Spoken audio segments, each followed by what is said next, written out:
Listen, I'm letting this slide for now. Just come back, and I'll overlook it, at least this once. What on earth is this guy talking about? He must be completely clueless. It's time he got a taste of reality. My name is Olivia, and I'm 32. I've been married to Mason for a year now. We met at a casual get-together hosted by a friend, hit it off, started dating like any other couple, and eventually got married. We're not getting any younger, after all. Mason isn't the most thrilling person, but he brings a sense of calm to my life. I thought we'd grow old together, spending our days in peaceful contentment. We both work, so money's never been an issue. We didn't overthink our decision to get married, since we're both busy with work. I take care of most of the housework. Mason never pitches in. He's either lounging around or leaving early, rarely spending time at home, but I've never found the chores burdensome. My parents lived this way, so I accepted it as the life a wife would have. I have a 9-to-5 job, and I'm not overloaded with hobbies. Mason and I were never the chatty type. We respected each other's space, and it worked for us. Life went on. One night, Mason came home late, probably after drinks with coworkers or friends, who knows. I greeted him. Mason, you're home late. Had a long night. Dinner's still on the table. But I guess you're not eating this late, are you? He turned away, didn't say a word, and walked into the living room, ignoring me. I sighed. Here we go again. Whenever Mason's in a bad mood, he goes quiet. I figured something at work or during his night out must have upset him. It's best to leave him be. I know better than to push when he's like this. I felt his presence in the living room but shrugged it off and went to bed. He'll probably be back to his usual self by morning. It was a familiar pattern, so I didn't dwell on it. The next morning, while I was making breakfast, Mason came into the kitchen. Good morning, I said cheerfully. Mason glanced at me, grabbed some milk from the fridge, and left without a word. I was taken aback by his coldness. It wasn't like him. Seems like he's still in a bad mood. I never thought I'd see the day.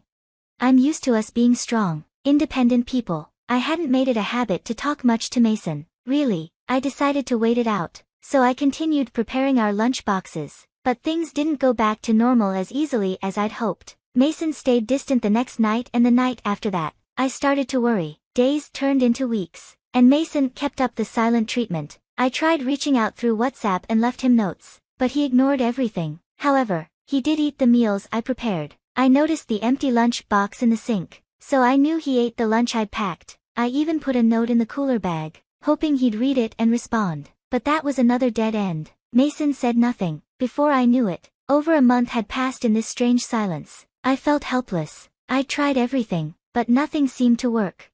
Then, one evening, I decided to take a bold step. I deliberately didn't make dinner. Every evening, I'd come home and prepare a meal. But tonight I wanted to see how Mason, who had been ignoring me, would react if I didn't. When Mason came home, I pretended to watch TV in the living room. He walked in and looked intently at the dining table, where dinner usually waited. But tonight the table was bare. After staring at the empty table, Mason turned his gaze toward me. I held my breath, waiting for him to say something, but he just walked out of the room in complete silence. I heard the front door open and then slam shut. I was left stunned. Why is he ignoring me like this? I had no idea what was going on. Bewildered, I sat alone on the living room couch, trying to make sense of it all. The next morning, I woke up and went to the living room. Mason was already gone. Did he leave for work already? I wondered. My eyes fell on a note left on the table. As I read it, my heart sank and anger surged within me. It said, in messy handwriting, "Stop skipping out on your wifely duties." Something inside me snapped. That was it. I was done. Why should I keep bending over backward to please Mason? Is this how my life is supposed to be forever? We were never the clingy type, but this was unacceptable, and the silent treatment for the past month had been unbearable. I grabbed a pen and wrote next to Mason's scribble, "I'm going back to my parents' house." Then I quickly packed my things and left. My sudden arrival surprised my parents, but once I explained how Mason had been ignoring me for over a month without any explanation, they understood and welcomed me with open arms. It felt good to be in a place where I could actually talk to someone. For now, I decided to stay and see how Mason would react before figuring out my next move. The day I left, I didn't hear a word from Mason. Knowing him, he probably thought I was just trying to make a point and would continue to ignore me. Fine, let's see how long this standoff lasts. Days turned into weeks, and still, no call, no message, nothing. He didn't even bother to come by my parents' house. Before I knew it, half a year had passed, and Mason was nearly out of my mind. Then one day, as I was leaving my parents' house to go shopping, I saw him, Mason, standing there with a defiant, angry look on his face. I froze, completely caught off guard. He just stood there, glaring at me, still refusing to speak. Was this some kind of game to him? It was almost laughable how committed he was to this silent act. But then, as I stood there in shock, Mason tried to walk into my parents' house without a word. "Whoa, hold on there," I said, blocking his path. Mason looked at me, his face a mix of anger and disbelief, but he still didn't speak. I warned him, "Don't just walk in, or I'll call the police." Finally, after more than 6 months, Mason spoke, a snide smile creeping across his face. "Look at you, acting all tough. Since when do you think you can talk to me like that? Just because you're at your parents' house doesn't mean you can get all high and mighty." I remembered Mason being a bit rough around the edges, but not like this. As I was lost in thought, Mason suddenly exploded. "What the hell do you think you're doing? You disappear for half a year, living it up at your parents' place. Get a grip," he ranted on, spreading his arms wide as if he couldn't believe what was happening. "Look, I'm giving you a pass this time, okay? Just come back home. I'm willing to let it slide this time."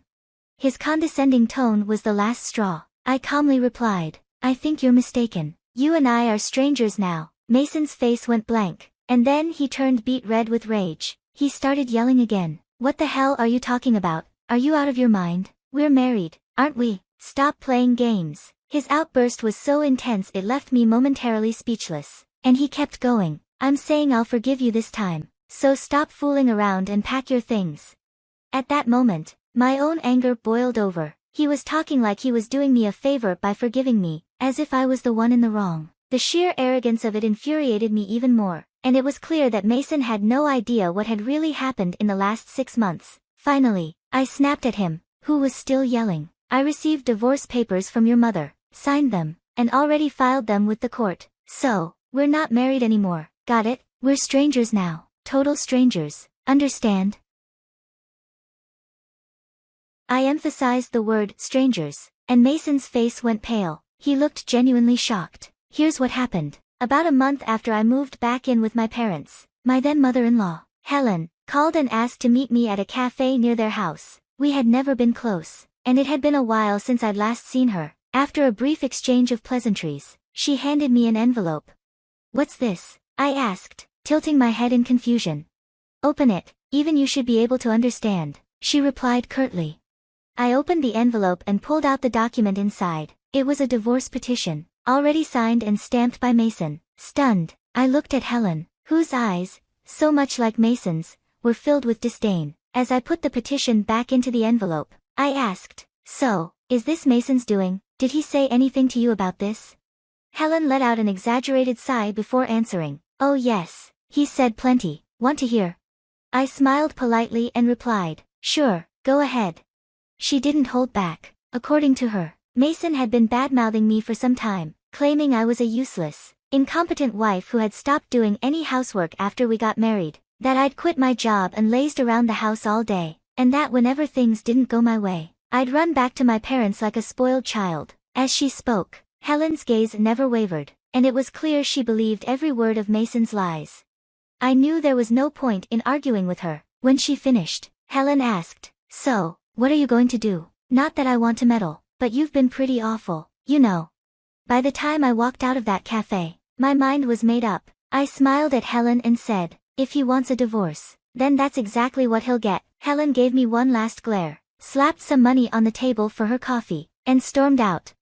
I went straight back to my parents' house, signed the divorce papers, and submitted them to the court the very next day. As I explained all this to Mason, his face grew even paler. It seemed Helen had never told him about the divorce papers I'd filed, but honestly, I didn't care. I'd entrusted Helen with the signed documents, assuming Mason had wanted the same thing. When I finished telling my story, Mason blurted out in a panic, "No, you've got it all wrong. I only filled out those divorce papers to get my mom off my back. I never intended to submit them. They're invalid."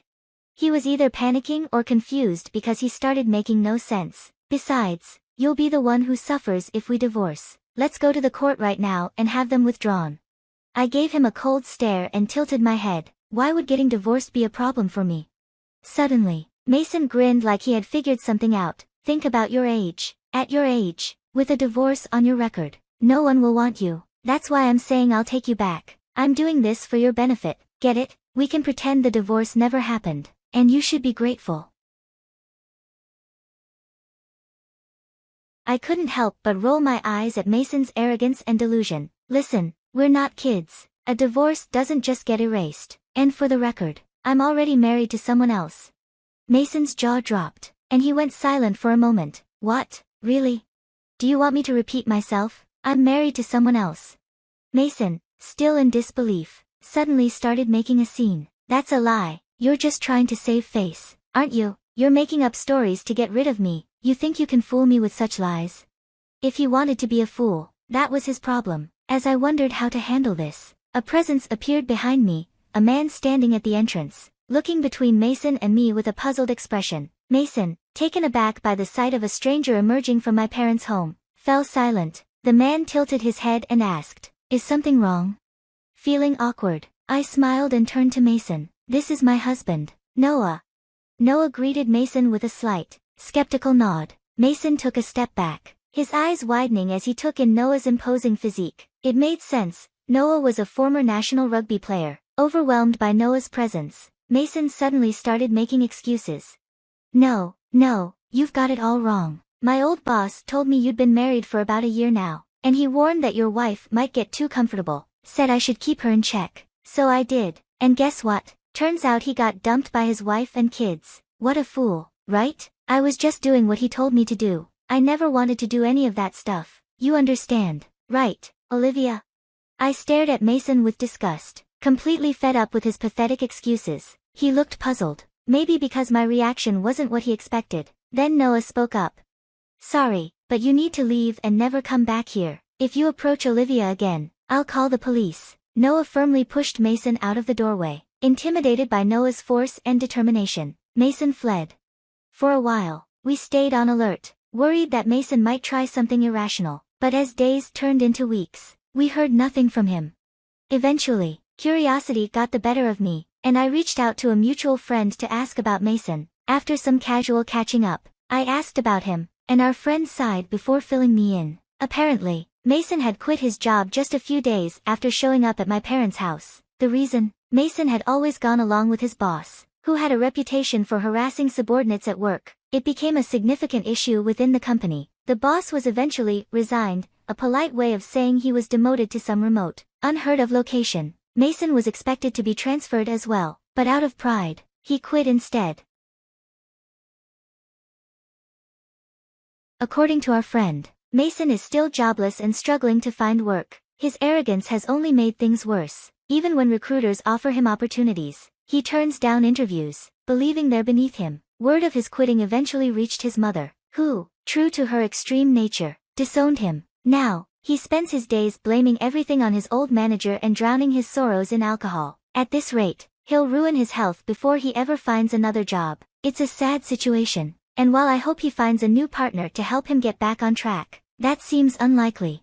We both chuckled as we hung up the phone, thinking about how Mason's life had taken such a downward spiral while mine had flourished. Thanks to him, I'm now living a peaceful life with Noah. Interestingly, Noah was actually a colleague of mine. When he heard about my divorce, he didn't waste any time pursuing me, although we started dating only 6 months after my divorce, which initially made me a bit hesitant. I was quickly drawn to his confident manner and kind personality. After we got married, Noah confessed that he had always had a crush on me and was heartbroken when I got married. I laughed and apologized for not noticing his feelings sooner.